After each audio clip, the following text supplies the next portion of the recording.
सर्वप्रथम तपाईहरु सबैलाई नमस्कार छ र जय गोर्खा र आज चाहिँ मैले तपाईहरु सबैजनाको लागि इम्पोर्टेन्ट भिडियो लिएर आएको छु रिलेटेड बाइ स्क्याम चाहिँ अहिले कस्तो कस्तो प्रकारले हुँदैछ तपाईहरुलाई थाहा नै होला है ओटीपी आउने खाले मेसेज आउने खाले यताउति फोटोहरु डाउनलोड गरे भने त्यो हिसाबले स्क्याम हुँदै थियो तर अहिले चाहिँ रिसेन्टली यस्तो खाले स्क्याम पनि हुँदै रहेछ गाइस मैले माथि डिटेल्सहरु पनि लगाइदिरहेको छु र यो चाहिँ कस्तो खाले स्क्याम रहेछ भन्दाखेरि चाहिँ यसमा न तपाईको ओटीपी चाहिन्छ न तपाईले के डाउनलोड गर्नुपर्छ न त केही तपाईले मेसेजहरु नै शेयर गर्नुपर्छ के रहेछ भन्दाखेरि तपाईले एउटा अननोन नम्बरबाट कल आउँछ अनि तपाईलाई आफ्नो नाम सोध्छ क्या विशाल छेत्री बोल रहे भन्यो भने मैले यस या हामा मैले रिप्लाई दिए भने फेरि त्यति मात्रै भोइस रेकर्ड उनीलाई चाहिन्छ इफ तपाईहरुको बैंकमा आफ्नो भोइस बायोमेट्रिक अन छ कि छैन त्यो पनि चेक गर्नुहोस् एकपल्ट बैंकमा गएर पनि चेक गर्दा हुन्छ है र त्यो डिसेबल गरिदिनुहोस् त्यो चाहिँ तपाईहरुले जति सक्दो चाँडै डिसेबल गरिदिनुहोस् त्यो भोइसलाई चाहिँ उनीहरुले युज केमा गर्छ थाहा छ तपाईको बायोमेट्रिक भोइस बैंकमा अगर लिंक छ भने चाहिँ के हुन्छ तपाईको नाममा उनीहरुले लोन ड्याममै लिन्छ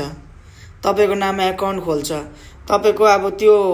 भोइसलाई चाहिँ अब यताउति केही पनि गर्न सक्छ क्या त सबै कुरा जान्छ त्यसमा केही चाहिँदैन भोइस मात्रै चाहिन्छ म चाहिँ तपाईहरुले यो भिडियोको माध्यमले यही सूचित गराउन चाहन्छु कि कुनै पनि आफ्नो चिनाजानी बाइक आफ्नो कन्ट्याक्टमा भएको नम्बर बाइक चाहिँ कुनै पनि नयाँ नम्बरबाट आउँछ भने चाहिँ कल नउठाउनुहोस्